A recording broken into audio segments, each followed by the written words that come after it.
दोस्तों, इस साल 2020 का आखिरी चंद्र ग्रहण 30 नवंबर को लगने वाला है।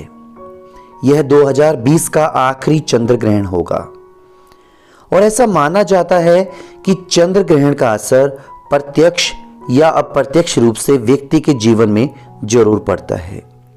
और ऐसा भी माना जाता है कि गर्भावस्था के दौरान गर्भवती महिलाओं को चंद्र ग्रहण में विशेष सावधानियां बरतने की सलाह दी जाती है, जैसे कि चंद्र ग्रहण को नंगी आंखों से नहीं देखना चाहिए और चंद्र ग्रहण वाले दिन गर्भवती महिलाओं को घर में ही रहना चाहिए।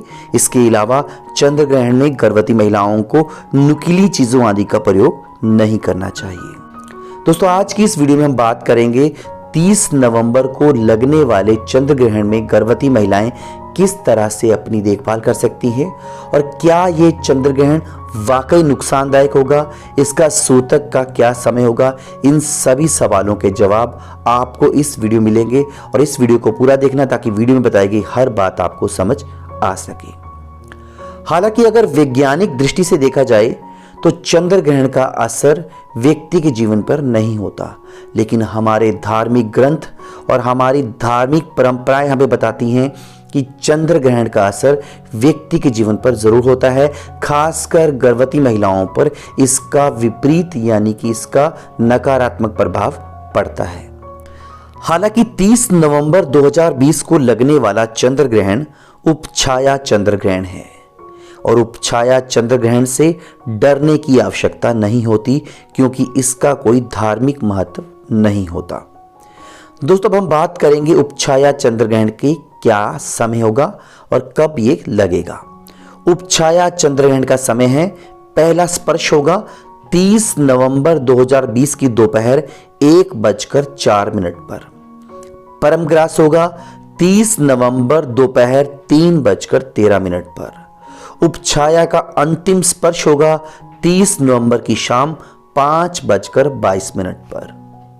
दोस्तों, बहुत सारे लोगों के मन में ये सवाल आएगा या फिर बहुत से लोग मुझे सवाल पूछेंगे कि चंद्र ग्रहण तो रात के समय लगता है और यह चंद्र ग्रहण दिन के समय कैसे लग सकता है। यहाँ मैं आपको बता देना चाहता हूँ कि जब यह चंद्र ग्रहण लगेगा तो उस समय एशिया की कुछ कंट्रीज जैसे भारत हो गया, पाकिस्तान, बांग्लादेश, अफगानिस्तान आदि में उस वक्त दिन होगा और कुछ वेस्टर्न कंट्री में उस वक्त रात होगी। इसलिए जब यह चंद्र ग्रहण लगेगा तो उस समय भारत में दिन होगा।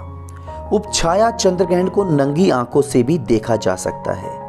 हालांकि ये उपछाया चंद्र ग्रहण है और इसका असर आम व्यक्ति पर काफ़ी कम पड़ता है, लेकिन अगर हम गर्भवती महिलाओं की बात करें तो गर्भवती महिलाओं को कुछ कार्य ऐसे हैं जिन्हें करने की मनाही होती है।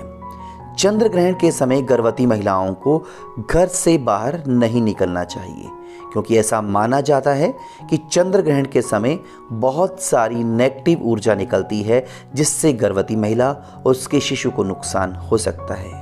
और ऐसा भी कहा जाता है कि शिशु विकलांग तक पैदा हो सकता है अगर गर्भवती महिला चंद्र ग्रहण वाले दिन घर से बाहर निकले। उपछाया चंद्र ग्रहण होने के कारण इस दौरान खाने पीने की कोई मनाही नहीं है। आप चंद्र ग्रहण के दौरान कुछ भी खा सकते हैं। इसके अलावा गर्भवती महिलाओं को चंद्र ग्रहण के समय नुकीली चीज़ें जैसे सुई हो गया, चाकू हो गया, कैंची आदि धारदार चीज़ों का प्रयोग नहीं करना चाहिए।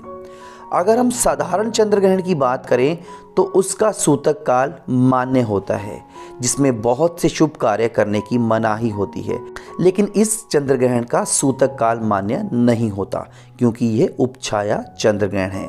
लेकिन फिर भी गर्भवती महिलाओं को कुछ ध्यान जरूर रखना चाहिए। उपछाया चंद्र ग्रहण में गर्भवती महिलाओं को गोपाल मंत्र का जाप करना चाहिए। इसके अलावा आप अपने कुल देवता या अपने इष्ट देव या महामृत्युंजय मंत्र का पाठ भी कर सकते हैं। और इस दौरान ऐसा भी माना जाता है कि अगर गर्भवती महिलाएं या अन्य व्यक्ति इस दौरान दान दक्षिणा करती हैं तो इसका जो फल है होने वाली संतान को लगेगा।